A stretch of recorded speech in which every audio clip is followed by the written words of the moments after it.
Salut à vous, c'est votre pharmacien le docteur Eyetewu Miguel et je fais cette vidéo en particulier dans le cadre, dans le contexte de la 3e semaine pharmaceutique mondiale et de la 12e édition de la journée pharmaceutique mondiale, donc la journée mondiale du pharmacien qui se célèbre chaque année tous les 25 septembre. Donc cette année, ce sera célébré le 25 septembre 2022 et l'Ordre national des pharmaciens du Cameroun, qui est l'ordre qui regroupe, ou l'institution qui regroupe la corporation, représente la corporation ou l'ensemble des pharmaciens exerçant au Cameroun, va axer ses activités dans la lutte intensive contre les maladies chroniques, en l'occurrence le diabète.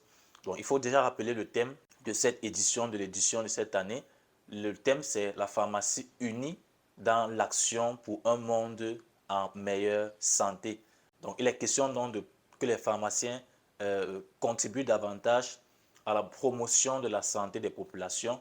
Le diabète, donc, on va parler brièvement du diabète dans cette vidéo pour que vous puissiez avoir une idée de ce que c'est que le diabète exactement. Lorsqu'on parle du diabète, qu'est-ce que c'est exactement et quelles sont les mesures que vous pouvez adopter pour pouvoir venir à bout ou alors pour pouvoir éviter le diabète.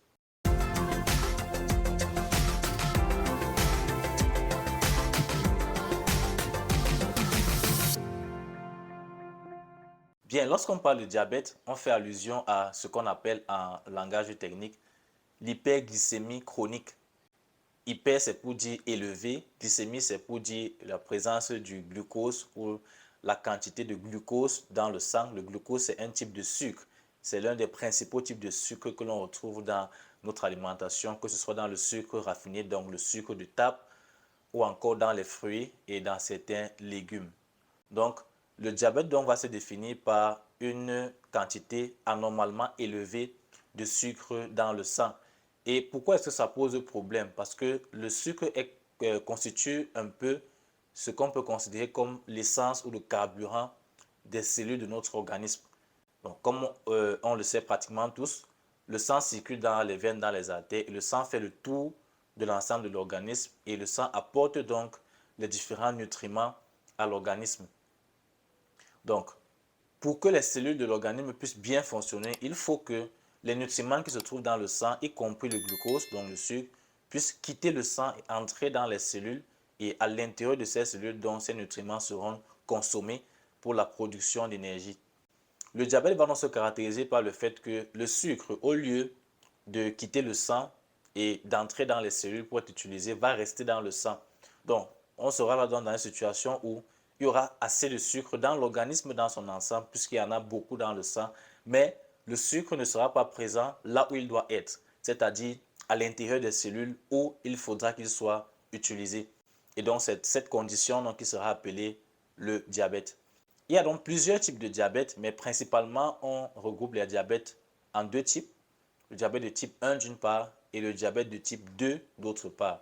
Les causes de ces différents types de diabète sont assez différentes et les manifestations en général sont les mêmes. Commençons donc par parler des principaux symptômes que vous allez ressentir si jamais vous souffrez de diabète. Vous allez notamment avoir ce qu'on appelle la polydipsie, c'est-à-dire que vous allez avoir beaucoup soif, une soif intense, vous avez tout le temps soif, vous avez tout le temps envie de boire. Vous allez avoir aussi ce qu'on appelle la polyphagie, c'est-à-dire que vous allez avoir tout le temps faim, une faim intense, donc régulièrement vous avez envie de manger, de grignoter, de manger, de grignoter. Vous allez aussi avoir ce qu'on appelle la polyurie, c'est-à-dire que vous allez beaucoup uriner. Donc les urines vont être fréquentes et pour certains, ils vont être constamment fatigués, donc la fatigue chronique. Voilà quelques signes, quelques symptômes du diabète. Et le diabète va se caractériser sur le plan du diagnostic, sur le plan des paramètres, par donc la prise du paramètre clé qui est la glycémie pour évaluer le taux de glucose dans votre sang. Et on a donc deux types de glycémie pour permettre d'évaluer si vous êtes diabétique ou non. On a la glycémie à jeun et la glycémie postprandiale. La glycémie à jeun, c'est tout simplement le fait de prendre sa glycémie après avoir passé 8 à 12 heures de temps sans manger et sans consommer de boissons sucrées. Et la glycémie postprandiale, c'est la glycémie après avoir consommé un repas. Donc, La glycémie à jeun, les valeurs de glycémie à jeun qui sont normales, c'est lorsque la glycémie à jeun est inférieure à 1 gramme par litre. Donc, on parle de diabète lorsque la glycémie à jeun va au-delà de 1,26 grammes par litre. Et on parle de diabète lorsque la glycémie postprandiale, c'est-à-dire après avoir mangé, va au-delà de 2 grammes par litre. Bien, maintenant, parlant des causes de ces différents types de diabète, comme je disais tantôt, les causes sont différentes.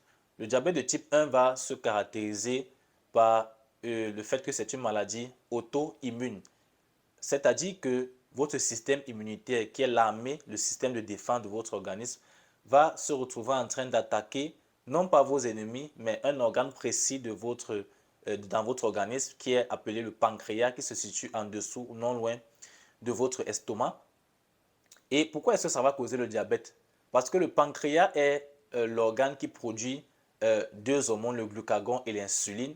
On va s'appesantir beaucoup plus sur l'insuline parce que c'est ça qui intéresse en cas de diabète. Donc le pancréas produit l'insuline et l'insuline est la seule hormone hypoglycémiante dans l'organisme, c'est-à-dire que c'est le seul élément, la seule substance qui est capable de faire quitter le glucose du sang et de le faire entrer dans les cellules. Et comme on a vu, le fait que le glucose reste dans le sang et n'entre pas dans les cellules va conduire au diabète à la longue. Donc l'insuline est là pour prévenir le diabète et pour faire en sorte que le glucose entre dans les cellules et il soit utilisé pour la production d'énergie ou il soit stocké sous forme de glycogène, notamment dans le foie ou sous forme de graisse dans le tissu adipeux, ou qu'il soit utilisé pour la production d'énergie, notamment dans le cerveau ou encore dans les muscles, pour la contraction, pour les efforts, la performance musculaire, la performance physique.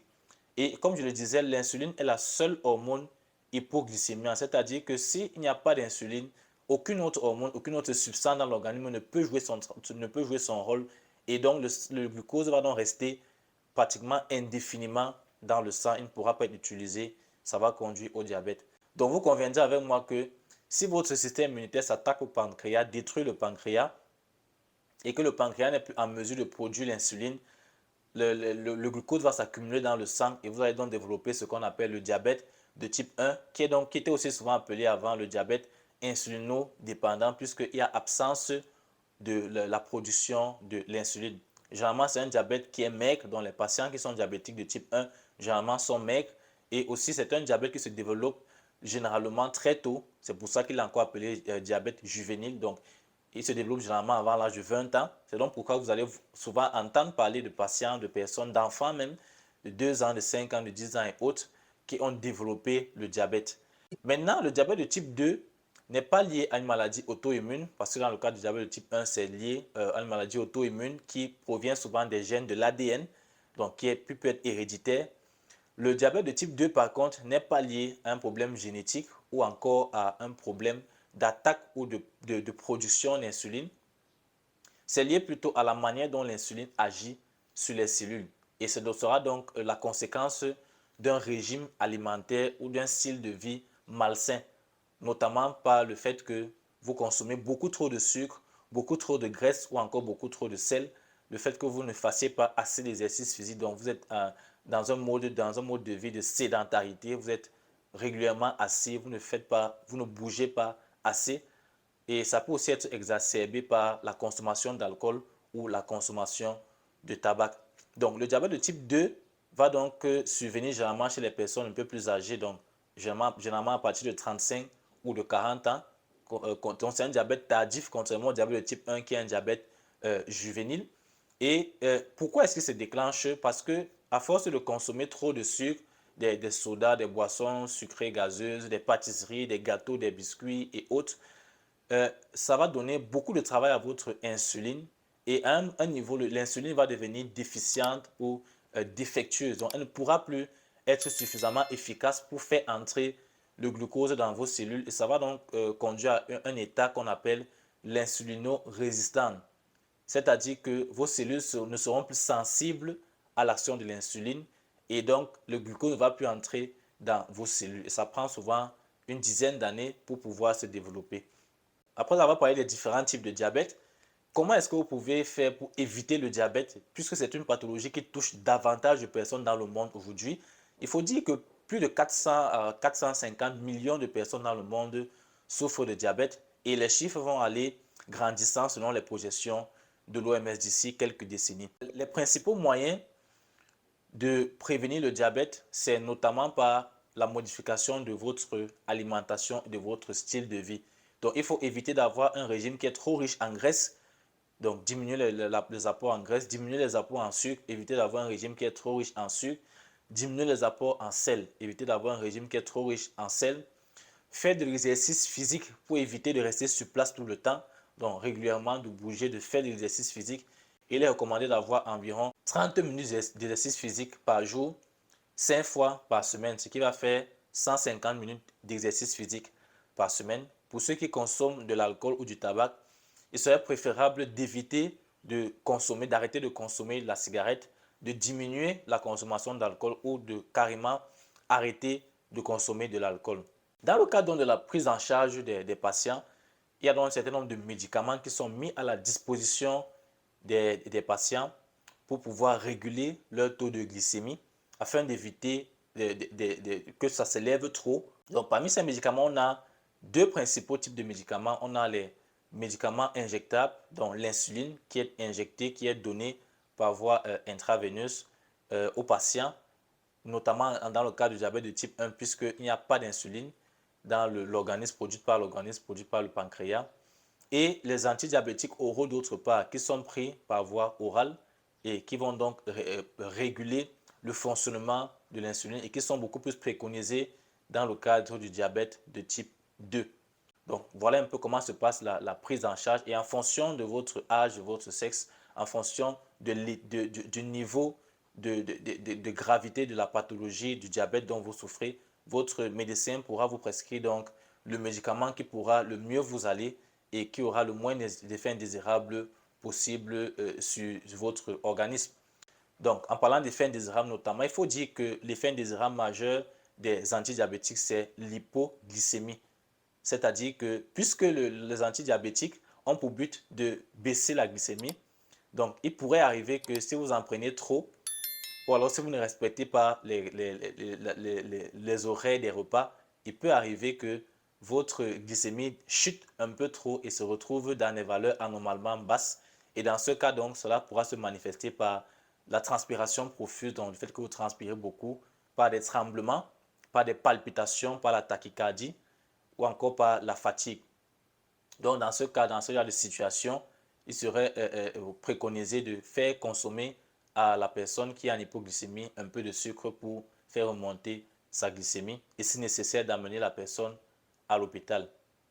Bien, il y a un autre type de diabète qu'il est important de mentionner, c'est le diabète gestationnel, qui est le diabète qui se déclenche uniquement pendant la grossesse. Donc, vous êtes une femme, vous n'avez jamais de diabète de toute votre vie, mais pendant la grossesse, vous développez le diabète et cela peut concerner environ 5% des grossesses. Et malheureusement, il faut dire que ce n'est pas un diabète qui va disparaître chez toutes les femmes après la grossesse. Chez certaines femmes, le diabète gestationnel va demeurer pendant le reste de leur vie. Donc, cela pourra notamment avoir des complications néfastes, que ce soit chez la mère ou chez l'enfant, en augmentant le risque de fausse couche ou de naissance prématurée ou de naissance avec de l'enfant, du bébé avec un poids anormal ou même le bébé qui va naître avec des complications, des malformations congénitales au niveau du cœur, au niveau des reins, une insuffisance rénale, donc un certain nombre d'atteintes au niveau de ces organes qui vont endommager le fonctionnement, le développement du bébé. Concernant maintenant les complications, quelles sont les complications? Pourquoi est-ce que le diabète est si dangereux? Parce que cela peut avoir un retentissement, c'est-à-dire un impact sur d'autres organes de l'organisme, tels que les yeux, le système cardiovasculaire, donc le cœur et les vaisseaux sanguins, ou encore les reins, ou encore même le système nerveux, donc les nerfs. Notamment au niveau des yeux, cela va endommager le fonctionnement des yeux. Cela peut conduire à la longue à la perte de la vue, à la cécité.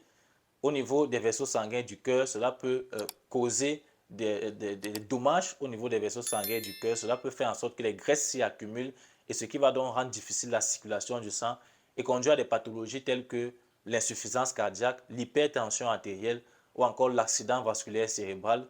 Au niveau des reins, on peut avoir une déficience rénale qu'on va appeler l'insuffisance rénale. Donc, ça va faire en sorte que les reins ne soient plus capables de bien filtrer le sang et d'éliminer les déchets dans les urines.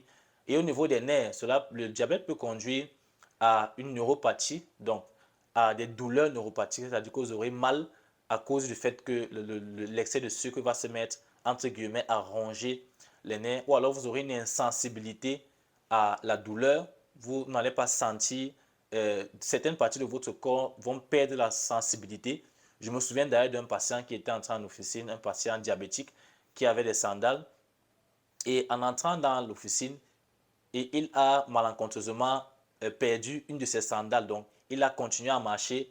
Une de ses sandales est restée à la porte de l'officine. Il a continué, il est entré dans l'officine jusqu'au comptoir.